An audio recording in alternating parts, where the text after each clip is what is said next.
uma vida de gratidão ao Senhor.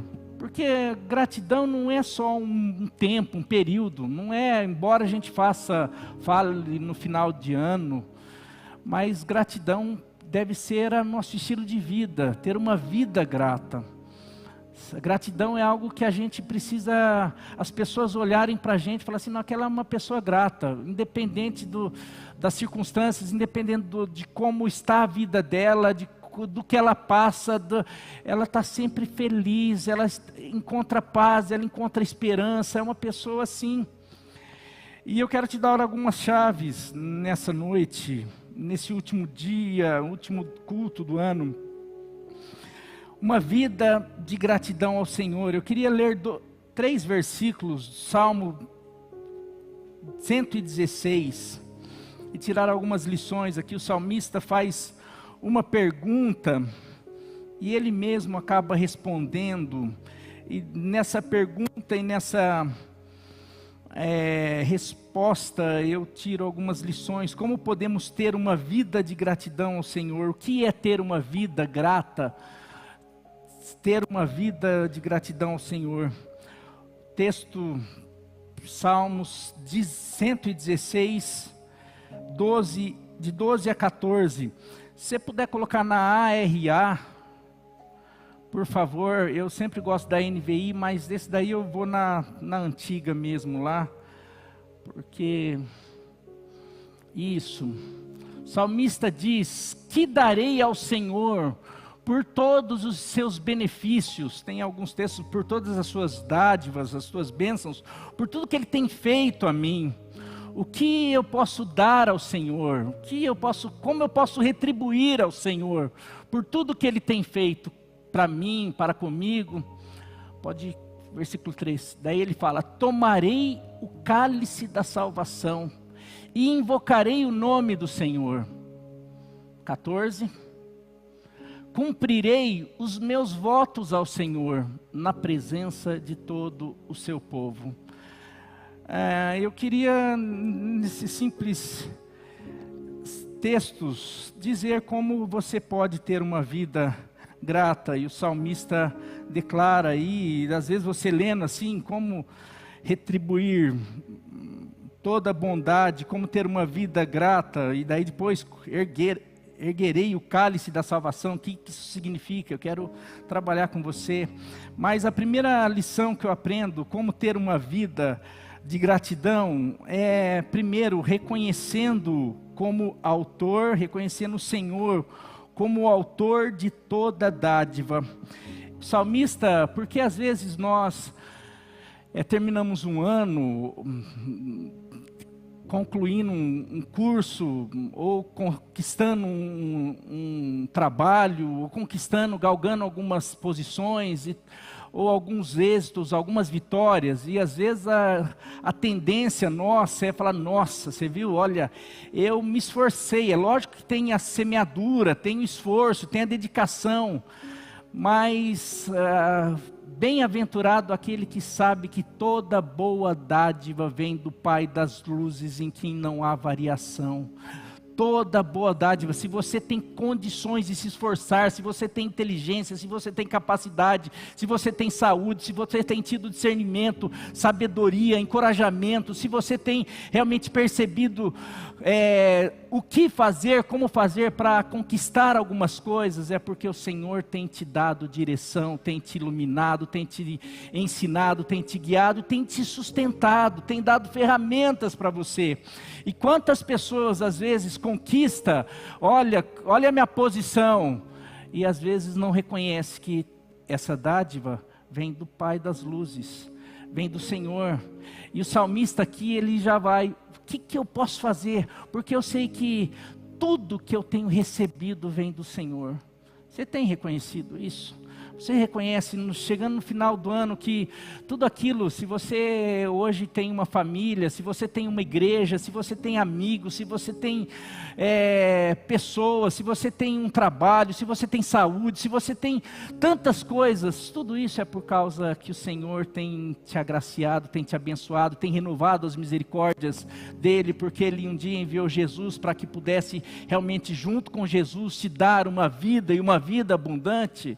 Você consegue perceber isso? Porque a gratidão começa por reconhecer que nós temos sido abençoados, nós temos recebido. Eu sou grato à minha mãe, eu sou grato a pessoas, a família, a familiares, a pessoas, porque eu reconheço que teve dedicação, teve esforço, muito do que eu sou, eu devo a essas pessoas. Agora, se eu não reconheço, como que eu vou ser grato? Agora, essa é a primeira moeda, a primeira parte, o primeiro ensino. Então, você tem reconhecido, ou você acha que tudo que você tem conquistado é porque você é bom? Porque você é o cara? Porque você tem trabalhado, tem suado, tem feito? Não que isso não seja, mas se não for o Senhor, basta o Senhor permitir uma pandemia que você não pode trabalhar mais.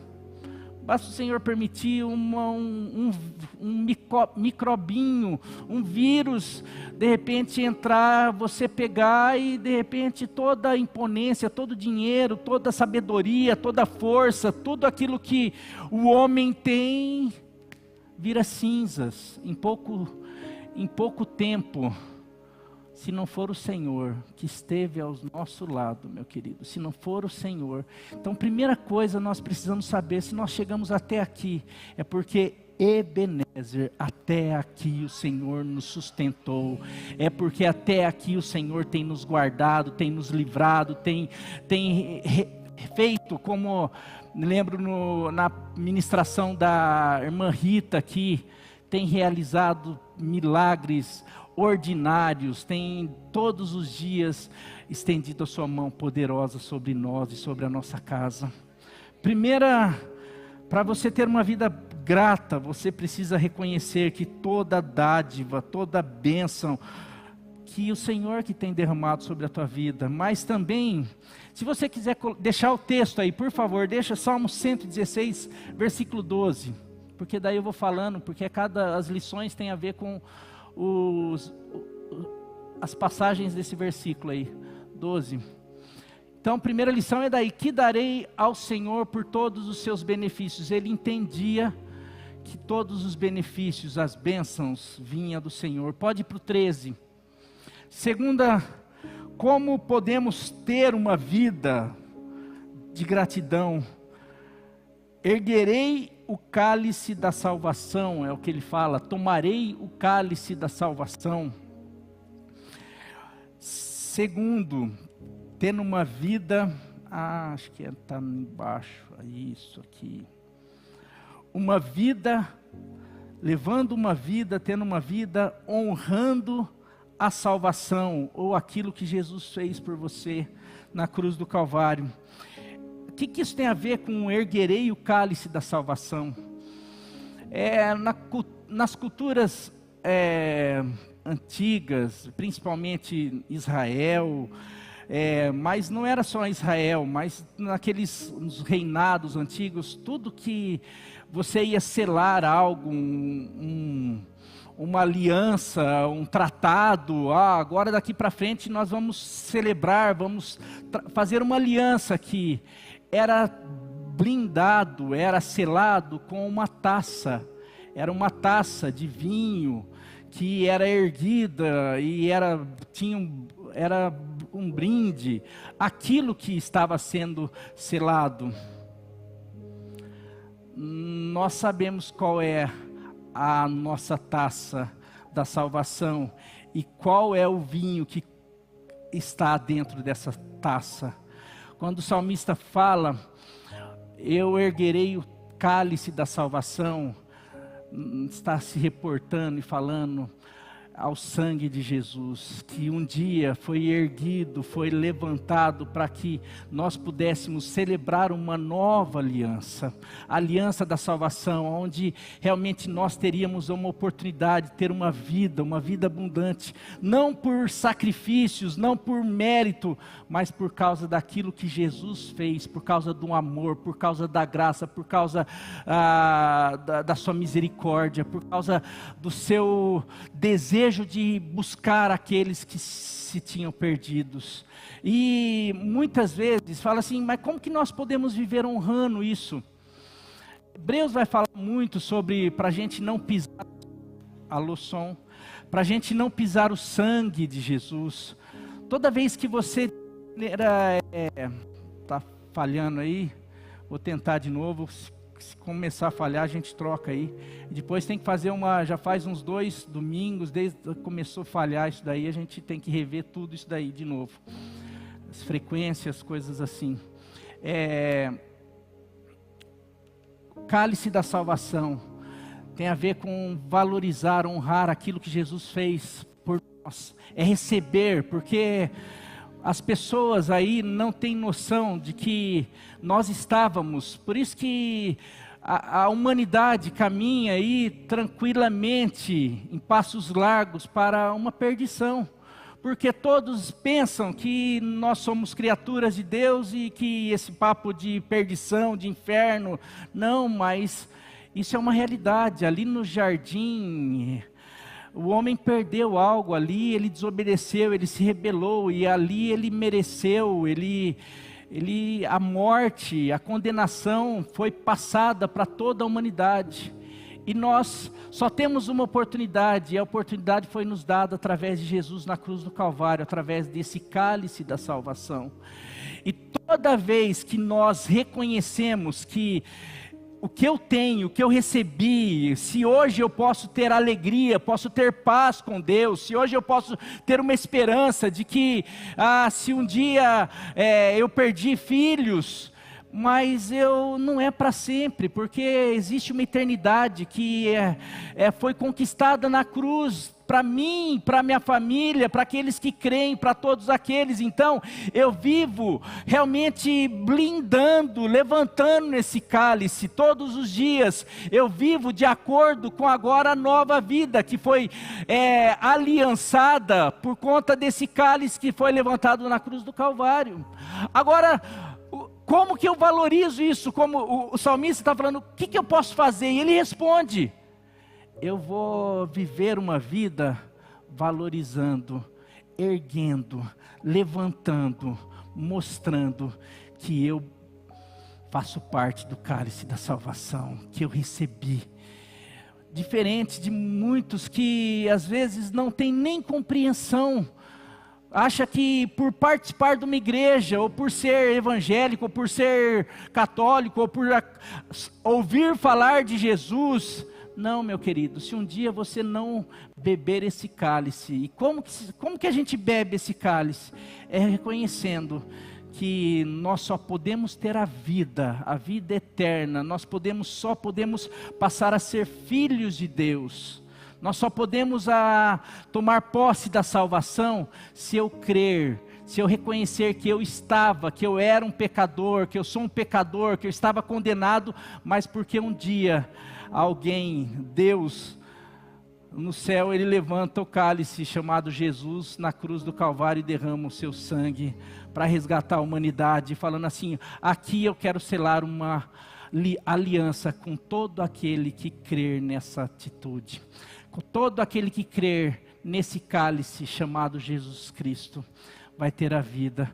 E quando nós cremos, agora crer, e aqui eu posso também falar algo, não só receber, uma das coisas que comprovam que a gente recebeu, e esse cálice fala, vou levantar, porque alianças eram uma maneira de se festejar e de mostrar para todos em volta: olha, eu estou fazendo aliança com aquele outro reino, um rei está fazendo aliança com outro rei, essa família está fazendo aliança com aquela família, então vamos aqui. Não é um negócio escondido, para ninguém ver. Não, é para que todos vejam que existe uma aliança. Ou seja, você já recebeu esse cálice, mas você tem erguido essa bandeira do cálice da salvação? Você tem demonstrado que você recebeu o cálice da salvação?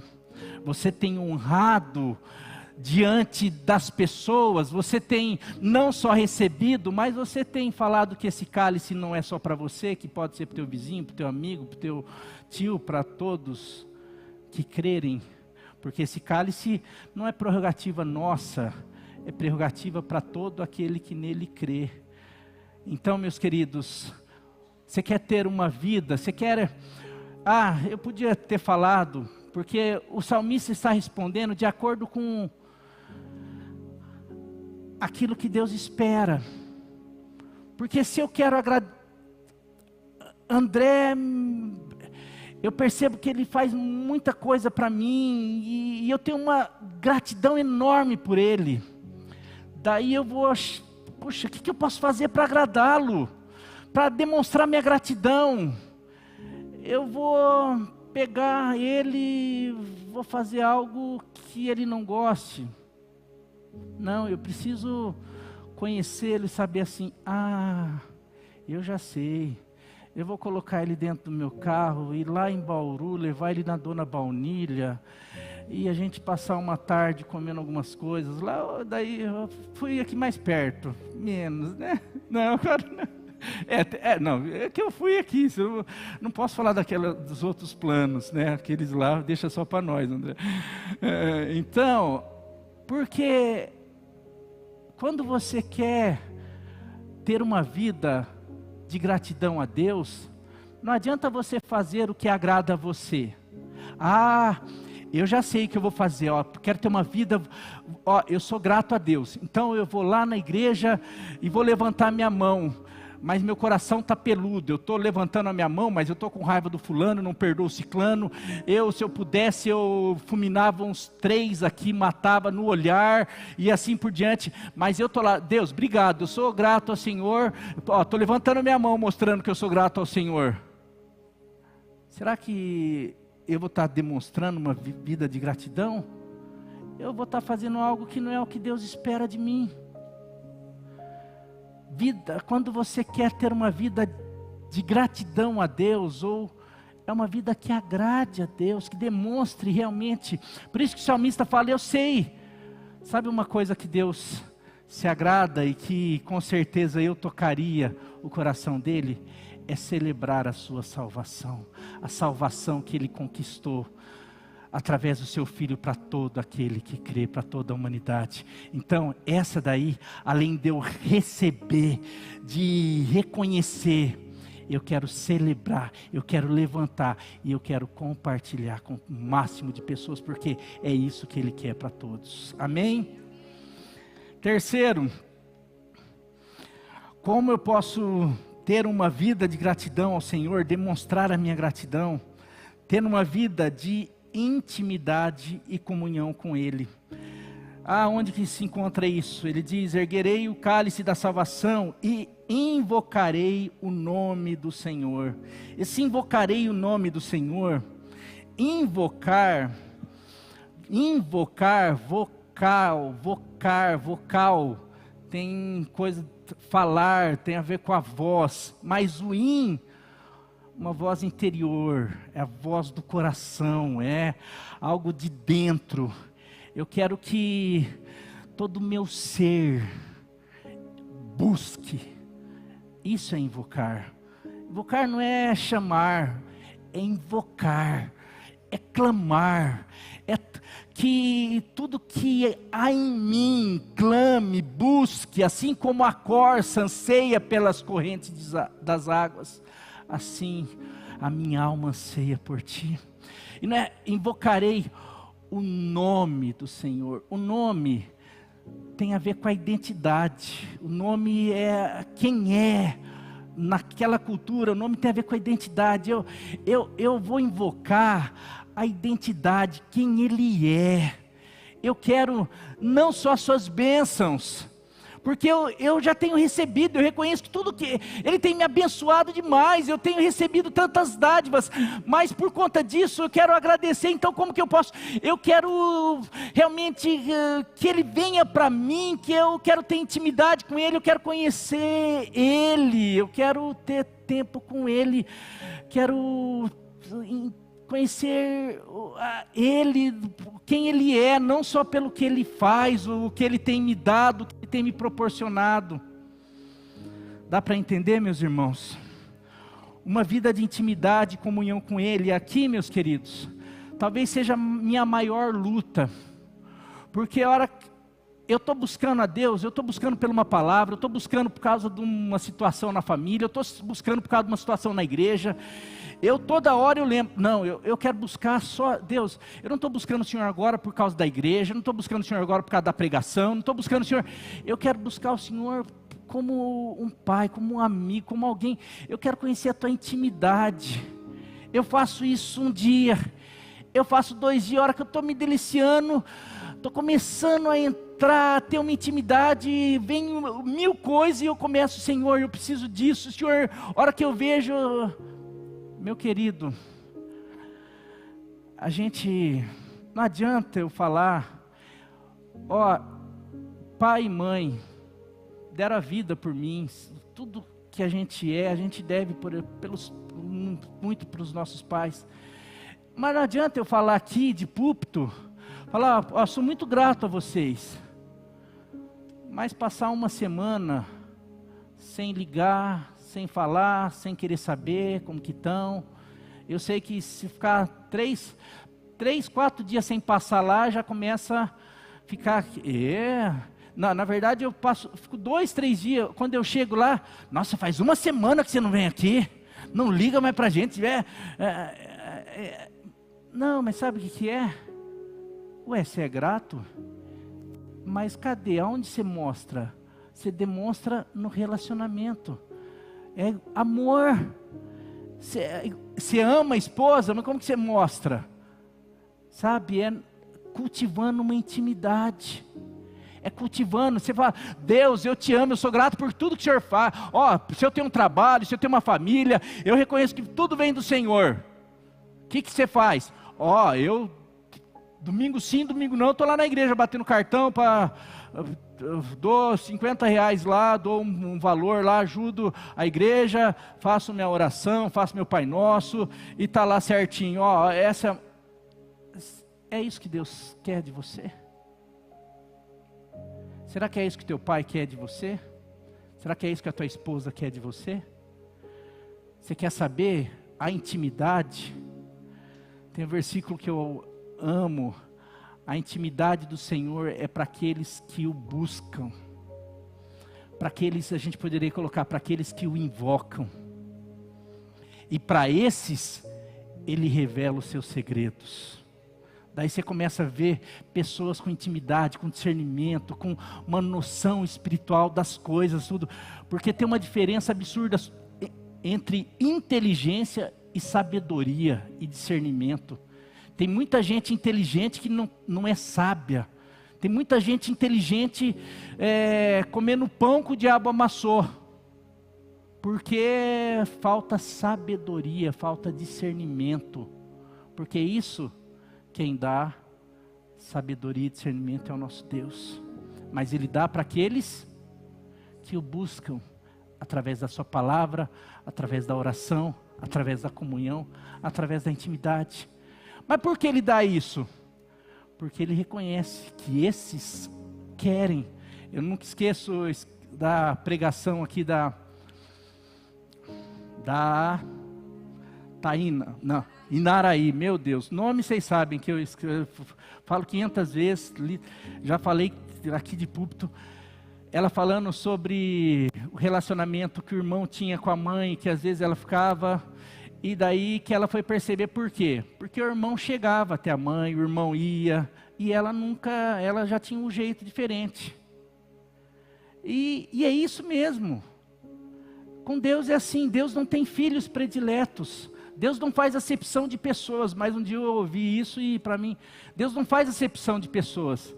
Mas Deus faz acepção ou diferença de atitudes, de posicionamentos, de escolhas, de semeaduras. Então pessoas que realmente, mas por que aquele lá, parece que Deus está fazendo, está abençoando, não sei o que e tal. Porque essas pessoas talvez, eles não vão apenas na igreja.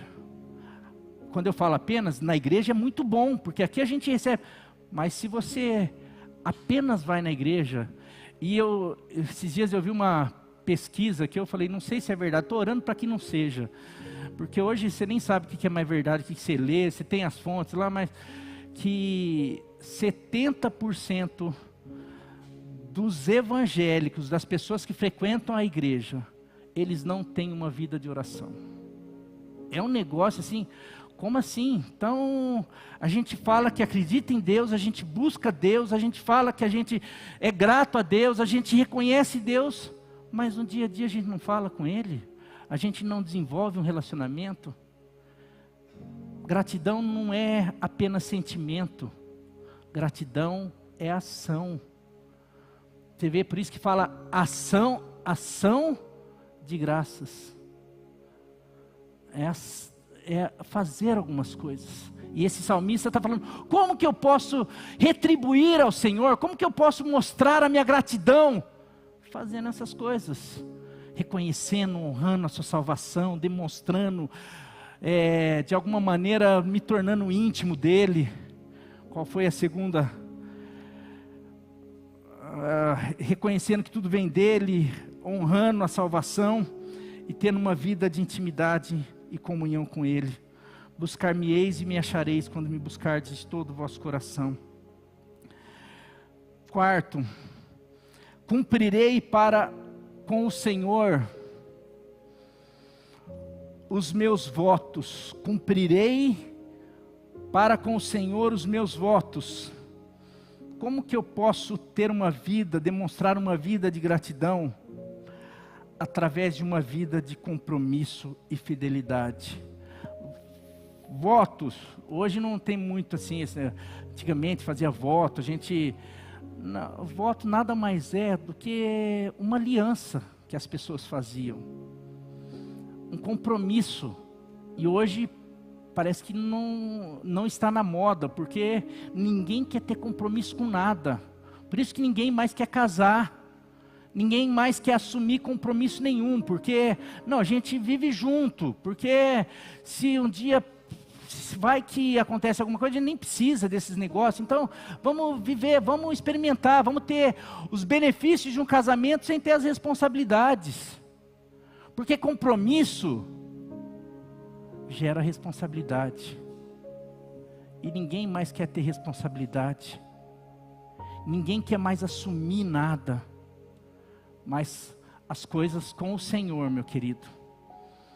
Um dia Jesus estava lá falando com seus discípulos, isso em João 6, 7, acho que é 6, começou um discurso lá, falando, aquele que não comer da minha carne, aquele que não beber o meu sangue, os discípulos, uma multidão seguindo ele percebendo que o pessoal só, mas cadê, o senhor não vai mais multiplicar pães? Cadê mais milagres? A gente viu o Senhor multiplicando pães ali, a gente viu alguns sinais, o que mais que o Senhor vai fazer, realizar?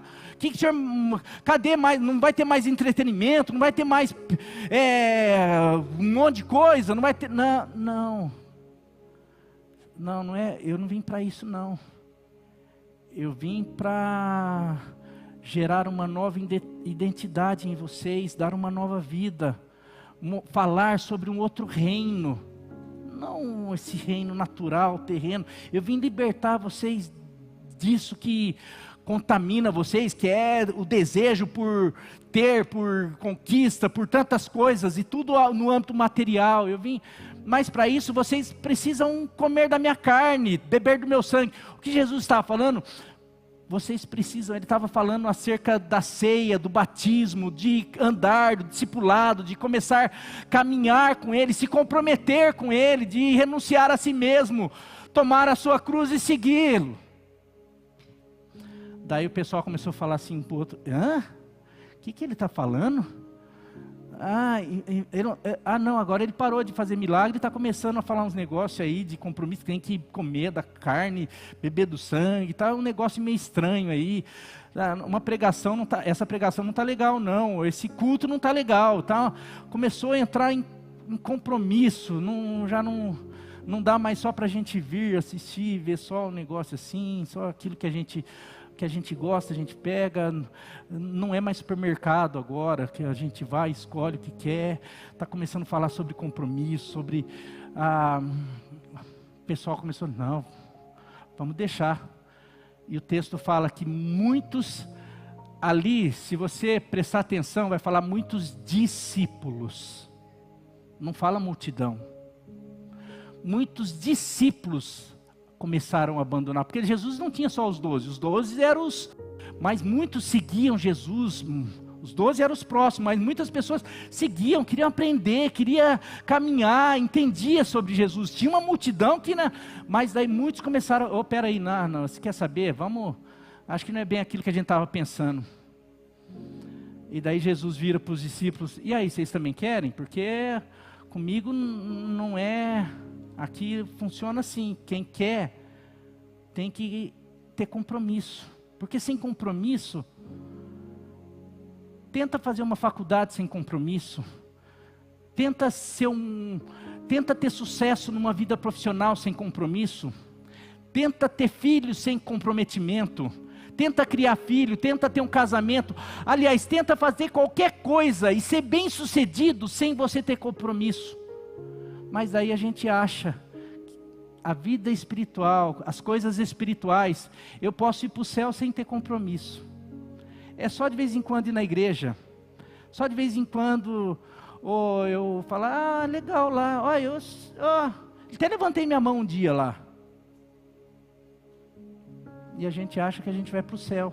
Se nada da vida a gente faz, se não for mediante a compromisso. Eu quero te afirmar. Você não vai para o céu sem compromisso com Jesus. Aquele que não quiser negar a si mesmo, tomar a sua cruz. E Jesus foi muito claro. Se alguém quiser vir após mim, negue-se a si mesmo. Tome cada dia a sua cruz. Negue-se a si mesmo. Tome cada dia a sua cruz. Então, pode me seguir. Pode se tornar. Não é... Se alguém quer vir após mim, é só procurar uma igreja que te agrade e comece de vez em quando a ir lá, que beleza, você já vai ser um discípulo meu. Infelizmente, não está escrito na Bíblia isso. Não é tão gostoso, talvez seja esse discurso de Jesus que às vezes dá até vontade de você falar assim, eu vou procurar outra igreja. Mas se você pode confirmar na Bíblia, como eu falei, você pode procurar a igreja mais próxima da sua Bíblia. Você pode sair daqui e procurar uma igreja que esteja tão coerente com a tua Bíblia. E o que a Bíblia nos ensina é isso daqui. Como que eu posso ser grato ao Senhor? Cumprindo os meus votos, ou seja, cumprindo a aliança que lá na cruz Ele fez comigo, e que quando eu entendi, eu assumi e falei, Jesus, eu recebo a tua salvação, eu quero blindar esse cálice, porque daqui para frente, o Senhor não é só o meu Salvador, porque nós falamos muito sobre Jesus como Salvador, mas tem uma outra palavra que a gente fala e a gente nem percebe que a gente fala. Jesus, Ele é Salvador e Senhor. Você sabe o que significa hoje? Senhor, a gente fala para as pessoas mais velhas, é um negócio de respeito. Senhor, a palavra Kyrios, Senhor Kyrios, é dono, é aquele que tem total autoridade. Kyrios era aqueles senhores dos escravos. Kyrios César era o imperador, era o cara que tinha toda a autoridade. Jesus, eu tenho uma vida, eu quero ser grato, o que eu posso fazer? Eu posso reconhecer essa salvação, essa tão grande salvação, e reconhecer que o Senhor continua sendo o meu Salvador, mas o meu Senhor. A minha vida, hoje não vivo mais para mim, eu morri com Cristo. E hoje a vida que eu vivo pela fé no Filho de Deus.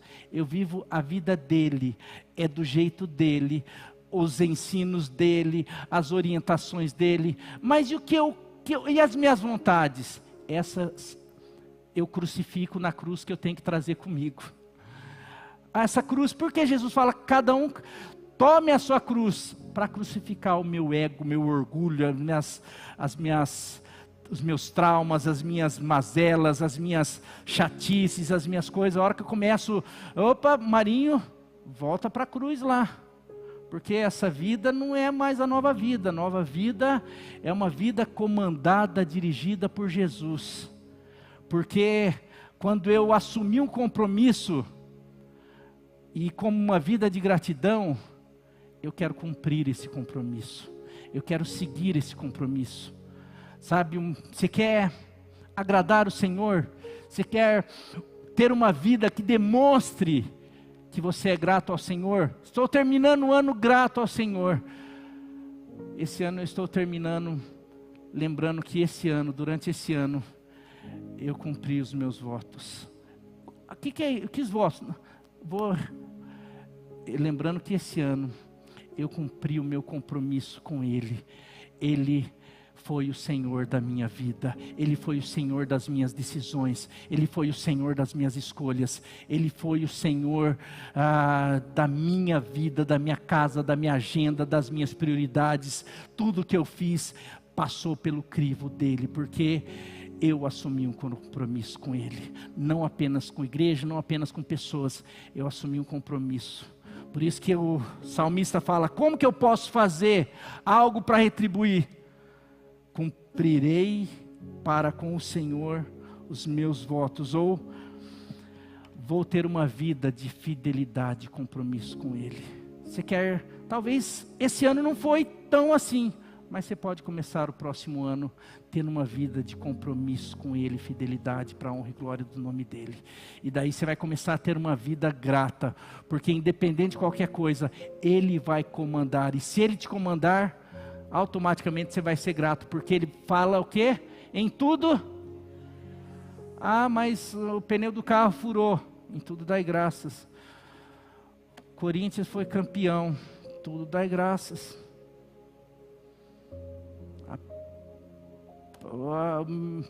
A economia não está aquelas coisas, tá?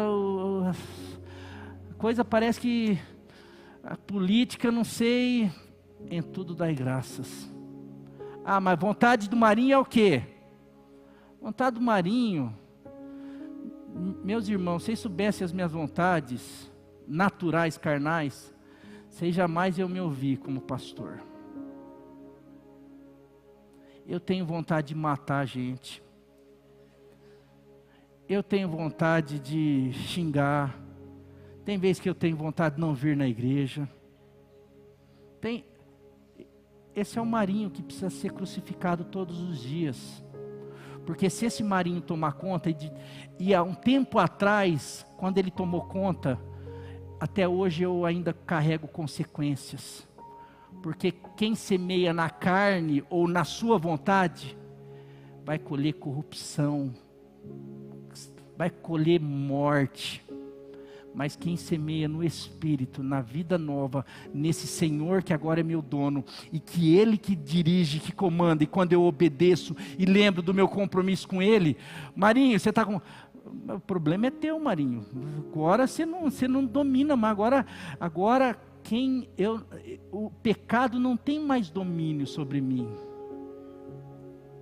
Agora, por causa daquilo que Jesus fez na cruz, e eu pela fé me aproprio, agora é o Espírito que comanda a minha vida, que me domina.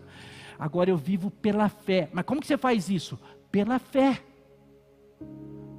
Fé é se apropriar daquilo que a gente não vê.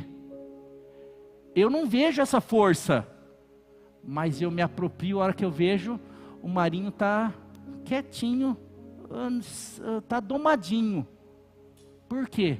Porque essa força que eu me apropriei pela fé, que é a força que foi conquistada lá na cruz, a vitória que vence o mundo, é a nossa fé. A vitória que vence o pecado, a vitória que vence tudo é a nossa fé. Agora, não, eu nem lembro que eu tenho fé. A hora que veio a vontade eu já fiz, já xinguei, já falei, já bati, já não sei o quê. É que você não lembra que você tem um compromisso com Ele, que você tem que ter uma fidelidade para com Ele. E quando você é assim, você está falando para Ele: Senhor, eu sou grato por tudo que o Senhor fez. Quando você age assim, você está falando assim: eu sou grato pela salvação, eu quero cada vez mais te buscar, quero que o Senhor controle a minha vida, e eu quero ser cada dia mais fiel àquilo que eu assumi com o Senhor, porque o Senhor, mesmo que quando eu não sou fiel, o Senhor permanece fiel, mas eu quero ser fiel ao Senhor por gratidão, por reconhecimento, para a glória do nome do Senhor. Por último, como podemos ter uma vida de gratidão ao Senhor? Então, tendo uma vida reconhecendo o Senhor como autor de toda dádiva. Segundo, tendo uma vida honrando a salvação, celebrando, compartilhando essa tão grande salvação, tendo uma vida de intimidade e comunhão com Ele. Quarto, tendo uma vida de compromisso e fidelidade com Ele, com aquilo que você assumiu. Por último, ele diz: cumprirei para com o Senhor os meus votos na presença de todo o povo, do seu povo. Mas eu coloco aqui, na presença, está aqui na presença de todo o seu povo. Sendo, ou tendo uma vida de comunhão com o corpo de Cristo. Ele faz tudo isso, mas ele fala: eu vou fazer tudo isso na presença ou junto com o teu povo, porque ele sabe, e aqui vai para terminar, como é importante. Sabe por quê? Às vezes eu estou falando, a gente às vezes usa a gente como exemplo, e você vê que eu uso de exemplo e de mau exemplo também. Eu tenho, se não for a graça, eu falo, eu sou igualzinho você, dependendo, pior. Mas é a graça aí, pela fé e por aquilo que Deus faz e fez. Mas muito do que eu sou hoje se eu tenho essa fé, se hoje eu consigo, foi porque eu tive pessoas sempre do meu lado, porque eu cresci num corpo, nesse povo. Esse povo que eu sempre vi pessoas levantando o cálice da salvação. Eu sempre vi pessoas com compromisso, honrando a aliança. Eu sempre vi pessoas dando o exemplo, me suportando, ensinando o que é ser, que é ter intimidade com o Senhor.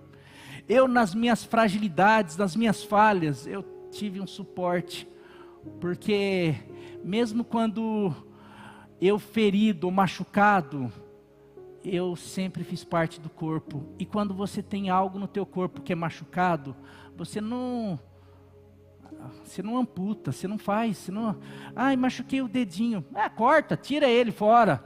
Não, eu louco, você é doido? Pega um band-aid, pega um alquinho, não, álcool arde, né? Hoje nem álcool arde mais, né? Mas passa alguma coisinha aqui, faz um curativinho aqui para melhorar, deixa ele sem trabalhar um tempo, qualquer coisinha assim você faz. O corpo de Cristo é assim. Eu tive momentos aqui nessa casa, nesse corpo, que se quisessem podiam ter tirado do corpo. Mas não, eu fazia parte do corpo. Tem gente que sai por conta e fala assim: eu continuo seguindo a Cristo, meu relacionamento com Deus. Eu quero dizer, tem um estudo para isso que eu vou mostrar. Jesus é um com a igreja. Porque Jesus, ele fala que a igreja é o seu, e ele é o quê? Você já viu cabeça separada do corpo, o corpo separado da cabeça e ter vida? Se você tirar a cabeça do corpo, não tem. Jesus ainda tem vida, se ele é o cabelo, ele teria, mas o corpo morreria. Não tem. Quando ele faz isso, e tem um exemplo para você ver, quando Saulo, na conversão de Saulo, que Saulo pergunta: quem és tu, Jesus? Ele fala: eu sou não, quem és tu, Senhor? Eu sou Jesus a quem você... A pergunta, Saulo nem conhecia Jesus. Saulo estava, para ele, Jesus era um impostor. Saulo estava perseguindo quem? A igreja. Mas Jesus fala que Saulo estava perseguindo quem? Ele. Ué, mas era a igreja ou ele? Ele e a igreja são um. Agora, não tem como, se alguém se aparta do corpo, qualquer parte do teu corpo, se sair, corta um dedo e coloca ele fora, corta um dedo e deixa ele fora do teu corpo, o que vai acontecer com esse dedo? Daqui 3 dias ele vai estar fazendo assim? Você vai falar assim: estou com uma coceirinha aqui no nariz, ó. Acho que eu vou lá naquele dedo lá para ele... Que exemplo horrível, né? Meu misericórdia, Jesus. Estou com uma coceirinha aqui no cabelo, aqui na cabeça, melhor, né? Estou aqui... Ele não vai fazer mais nada que antigamente ele podia fazer. Pegar um copo, não dá. Estou falando tudo isso para quê, meus queridos? Eu tenho visto cada vez mais pessoas que saem da igreja, saem desse contato. Isso não agrada ao Senhor da igreja. E é tão verdadeiro isso que essas pessoas, elas começam a morrer espiritualmente. Por mais que continue colocando texto no Instagram, no Facebook, em tudo quanto é lugar, por mais que elas continuem sabendo quem é Jesus, continuam sabendo tudo, mas não tem mais vida, porque não está ligado no corpo. Porque Salmo 133 diz: ó quão bom e quão suave é que os irmãos vivam em união. Ali o Senhor ordena a sua bênção. Aqui tem bênção, aqui tem conserto, aqui tem remédio, aqui tem perdão, aqui tem falhas, aqui porque tem gente, mas é uma família. Tem dia que eu tenho que pedir perdão para a Nilva, tem dia que a Nilva pede perdão para mim, e a gente se perdoa, porque o amor vai muito além. E a gente, não...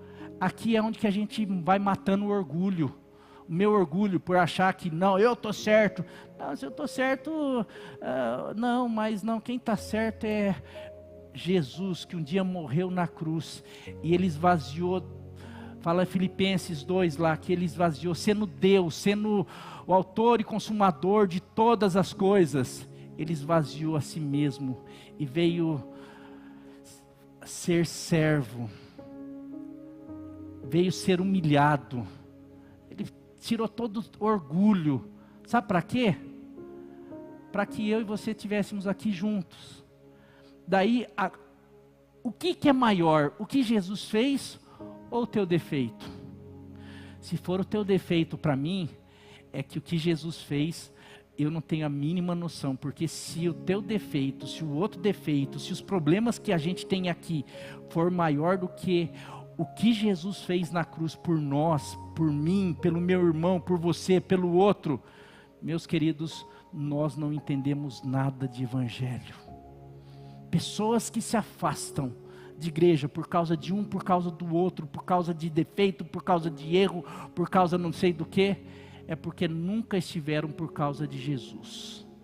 Porque Jesus fez, e aqui nós somos e precisamos um dos outros. Você quer demonstrar para Deus, como que eu posso ser grato ao Senhor, ter uma vida de gratidão? Honre a igreja de Cristo Jesus, participe, se envolva, se comprometa, seja parte da solução. Se errar, peça perdão. Se errarem com você, perdoe. Se hoje você for a pessoa que está bem e ver alguém que está mal, tenta ser o remedinho que de preferência não arda, porque tem gente que pode até, ai, não, deixa que eu cuido, pastor, deixa que eu cuido, mas cuida pior do que colocar um álcool 70 lá para queimar tudo, e a hora que, tá ardendo, é bom arder mesmo. Embora que tem gente que tem vezes que a gente pensa nisso também, né? Se a gente pudesse, mas tá vendo? É a carne. Você pensou Jesus lá, o cara espetando ele, e ele falando, Pai, perdoa, porque eles não... Pai, perdoa, mas esse daqui, ó, que me furou agora, cai um raio na cabeça dele, por favor, aqui, ó. A gente não vê Jesus fazendo isso. E daí fala que nós somos a imagem, precisamos ser, o Espírito está trabalhando para ser.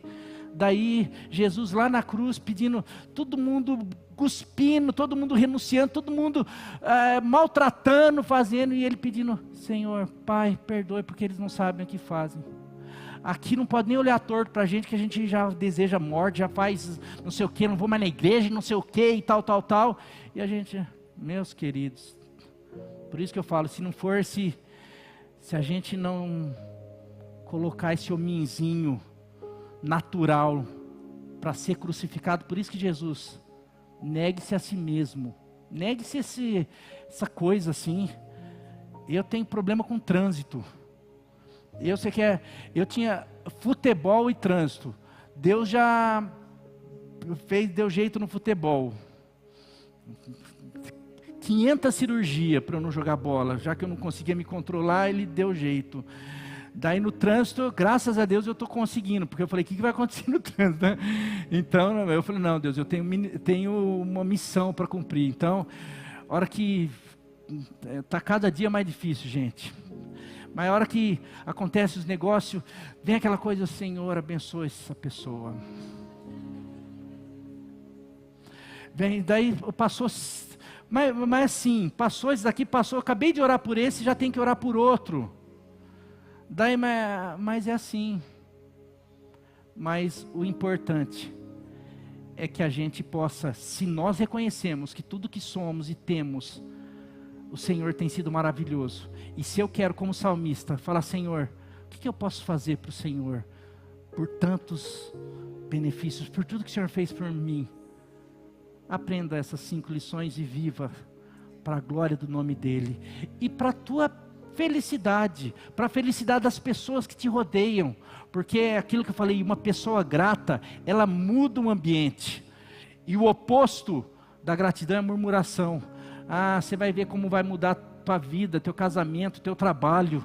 Você, em vez de ficar, nossa, eu não aguento mais isso, o problema, não sei, em tudo dai graça, comece a obedecer. Não, mas eu não tenho, não, mas você tem motivo, começa a trazer à memória, quais os motivos? Olha o filho, olha a filha, olha, não sei olhar o filho, não, olha filho, filha, quantas pessoas gostariam de ter? Olha o trabalho, não, mas se eu olhar o trabalho, quantas pessoas gostariam de ter um trabalho? Olha para a igreja, se eu olhar para a igreja, pastor, quantas pessoas gostariam de ter uma igreja como essa? Começa a olhar para tudo, e a hora que você falar assim, nossa, quantas pessoas gostariam de ter o que você tem? Você vai começar a reconhecer, falar, Deus, obrigado, e eu quero ser grato. E a partir desse momento, Deus vai fazer muito mais, porque uma pessoa grata, a gratidão abre portas para bênçãos ainda maior. Você já viu, quando você presenteia alguém grata, que valoriza aquilo, você sai e passa um tempo, você fica assim, cara, valeu a pena dar aquele presente. Olha, pensa alguém que aproveita, que ama, que passa o resto da vida agradecendo, falando, olha que legal e tal. Dá vontade de você dar você fica assim, não, no próxima vez, se eu tiver condição, vou dar mais, porque agora pensa alguém que você deu algo, a pessoa, nem assim, passa, não demonstra gratidão nenhuma, vontade, você fala assim, próxima vez você quer saber? Gratidão abre oportunidades de bênçãos futuras e de mais de Deus. E murmuração foi o que impede, e aqui eu podia inverter, murmuração é aquilo, o Ministério do Louvor pode vir, murmuração é aquilo que impediu o povo lá no deserto de tomar posse da terra prometida. E quando Josué e Caleb foram os únicos que entraram, era porque eles tinham um coração grato, porque eles lembravam o que Deus tinha feito. Porque se aquele povo fosse grato a Deus, a hora que eles vissem os gigantes, a hora que eles começassem a perceber as coisas, falta de água, falta de comida, era só eles lembrarem, olha quanto o Senhor já fez lá no Egito. Você acha que o Senhor não é poderoso para fazer muito mais agora? Isso é uma vida grata. É alguém que reconhece o que Deus já fez. Mesmo que agora, nesse momento, eu não estou vivendo, mas eu sei, porque Deus já fez e Ele pode fazer de novo. Porque o nosso Deus... Então eu não fico murmurando, eu sou grato. Foi o que Josué e Caleb foram. Eles foram gratos. Por isso que foram os únicos a tomar posse da terra prometida. Ano que vem é ano da promessa. Você quer receber a tua promessa? Entre 2026, grato por tudo que você viveu. E com essa disposição, eu quero agradecer a Deus. Eu quero ter uma vida grata. Como? Lembre desses 5 pontos para a honra e glória do nome do Senhor. Quero convidar você a cantar uma música.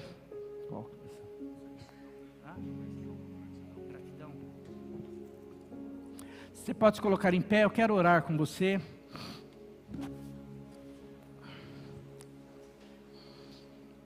Último culto do ano,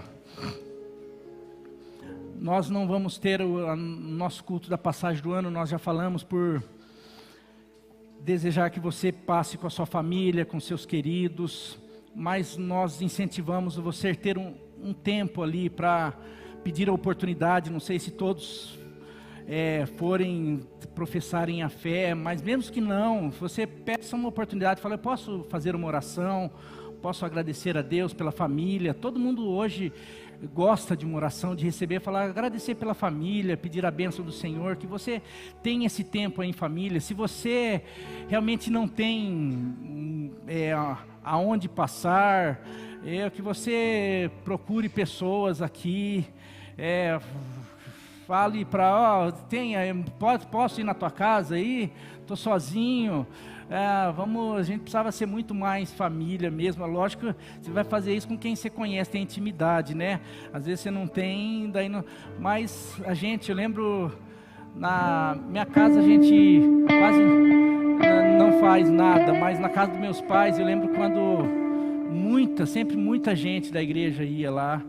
É uma maneira de você também poder abençoar pessoas que às vezes não tem, às vezes passa sozinho, família, que você possa ter esse tempo também de abençoar outras pessoas. Sei que muita gente faz isso daí. Mais uma coisa, esse começo do ano, então, quinta-feira nós não vamos ter culto. E no começo de janeiro, até o João Vitor falou, as programações vão voltar. Só os cultos de domingo e quinta, até a segunda quinzena, que depois a gente vai ver como que vai fazer, porque algumas coisas nós vamos estar reformulando algumas coisas, estamos vendo, vamos ter algumas reuniões, então, muito provavelmente até dia 20, mais ou menos, só teremos os cultos de domingo e quinta-feira. Pastor, mas o que eu faço? Você, no nosso canal, está cheio de mensagens maravilhosas que você pode acessar, assistir, ser abençoado. Você pode sim ter momentos de comunhão com a tua célula, com pessoas da igreja. Você pode ir ali comer churrasquinho, marcar de comer uma pizza. Você pode, tantas coisas você pode fazer, porque a comunhão é importante. Mas a igreja, enquanto igreja, nós teremos esses 2 cultos, domingo à noite e na quinta-feira. Os jovens a gente vai estar conversando, os jovens e adolescentes a gente vai estar conversando, talvez possa mudar isso daí, mas que você possa participar de tudo. Eu quero, antes de cantar, a gente vai terminar cantando, eu quero orar com você. Quero orar que realmente nós possamos, independente do que você viveu esse ano, independente do que... Qual foi o teu balanço? Nós fazemos um balanço no final do ano. O meu balanço, eu quero dizer que foi meio a meio. Teve coisas que eu falo assim, puxa, esse foi legal. Teve coisa que eu fiquei muito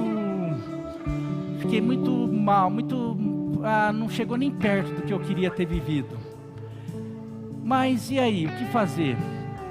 É lembrar que dia 1º de janeiro é um novo tempo, que é mais uma oportunidade para nós vivermos, nós fazermos aquilo que não fizemos, nós vivermos aquilo que não vivemos, e tudo para isso nós precisamos do Senhor na tua casa. Lembrando que nós vamos começar um ano chamado Ano da Promessa, que nós possamos viver coisas, eu sinto que vamos viver coisas especiais.